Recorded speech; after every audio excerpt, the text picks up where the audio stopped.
नमस्कार श्रोते हो, रेडिओ जयंतच्या आनंदी कट्ट्यावर मी अनुराधा आपण सर्वांचं मनपूर्वक स्वागत करते. श्रोते हो, नुकतीच राखी पौर्णिमा झाली. राखी पौर्णिमा म्हणजेच नारळी पौर्णिमा. या दिवशी आपल्या सगळ्यांकडे नारळाचा गोड पदार्थ करण्याची पद्धत आहे. आपण सगळ्यांनीच तो नक्कीच केला असणार. कुणाकडे नारळाचे लाडू झाले असतील, कुणाकडे खीर झाली असेल, कुणाकडे बर्फी, तर कुणाकडे नारळी भात झाला असेल. किती छान संस्कृती आहे नाही आपली. विशिष्ट दिवशी विशिष्ट पदार्थ करून तो सण गोड करणं आणि त्या पदार्थाचा, त्या सणाचा, त्यातून मिळणाऱ्या ज्ञानाचा वारसा पुढच्या पिढीपर्यंत देणं. खरंच ही प्रोसेस किती छान आहे नाही. आणि आपण सगळ्यांनीच ती एन्जॉय करायला हवी. खाद्यसंस्कृतीचा वारसा आपल्या आजी, आई, सासूबाईंकडून आपल्यापर्यंत पोचलेला आहे. तो पुढे नेण्याची जबाबदारी आपली आहे. हाच विषय घेऊन एक मोठा विचार मांडलाय अरुंधती दीक्षित यांनी. ऐकूया त्यांच्याच शब्दातून. माझी आई अन्नपूर्णा होती. सासूच्या हाताखाली अनेक वर्ष सतत 50 माणसांचा स्वयंपाक करूनही कंटाळा आला आता मला स्वयंपाकाचा. आजच्या दिवस ना काहीतरी करून टाकते, किंवा बरं नाही आहे मला, स्वयंपाकाचं पहा कुणी, मी जरा पडते.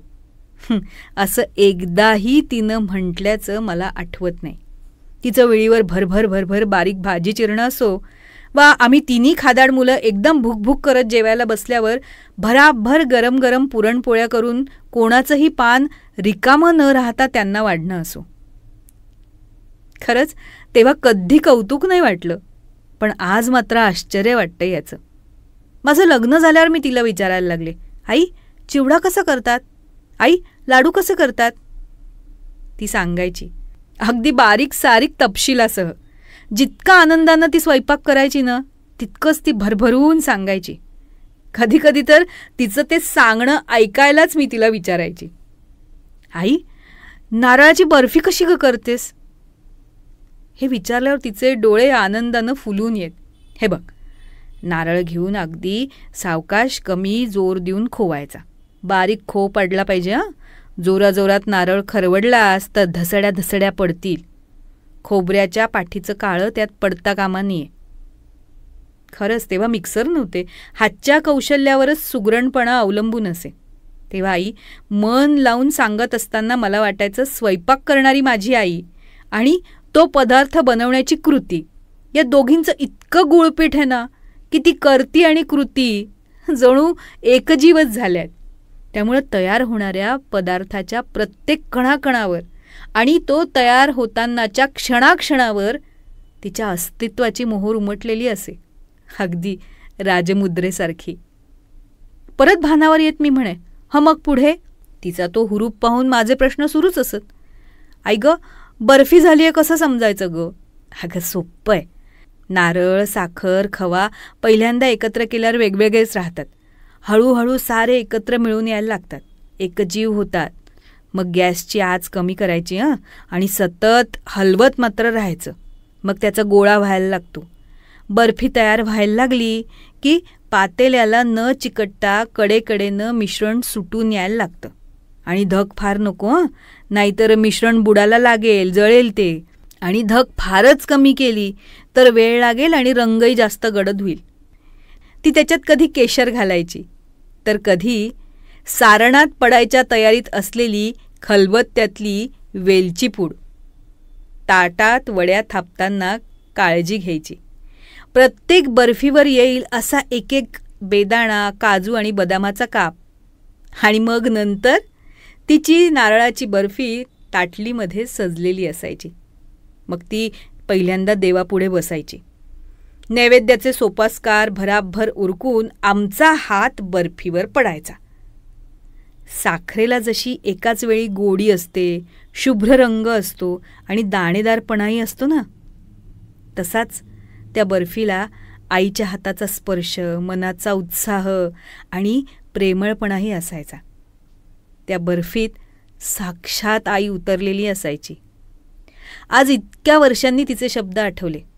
बर्फी तयार व्हायला लागली की पातेल्याला न चिकटता कडेकडेनं मिश्रण सुटून यायला लागतं. हे तिचं वाक्य आठवलं आणि वाटलं, जाता जाता आयुष्याचं तत्त्वज्ञानच शिकवून गेली ती.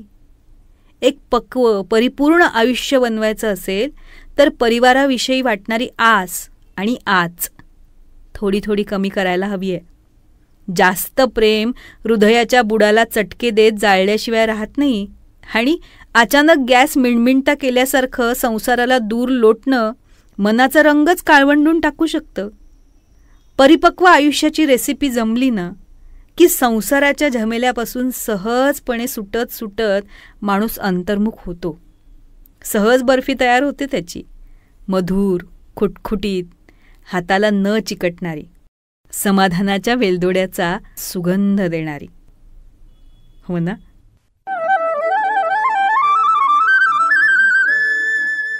तर श्रोते हो, आजचा हा विचार तुम्हाला कसा वाटला याविषयी आम्हाला आपल्या प्रतिक्रिया जरूर कळवा. त्याचबरोबर रेडिओ जयंतनं चतुरस्त्र हा पॉडकास्ट सुरू केलेला आहे आणि या पॉडकास्टमध्ये प्राध्यापक, लेखक, कवी, नाटककार श्री रमेश कोटस्थाने यांच्याशी साधलेला दिलखुलास संवाद आपण बघणार आहात. या संवादाचे दोन्ही भाग आपण आपल्या चॅनलवर अपलोड केलेले आहेत, तेव्हा हे दोन्ही भाग जरूर बघा. ते तुम्हाला कसे वाटले याविषयीच्या प्रतिक्रिया नक्कीच आमच्या कमेंट बॉक्समध्ये लिहा.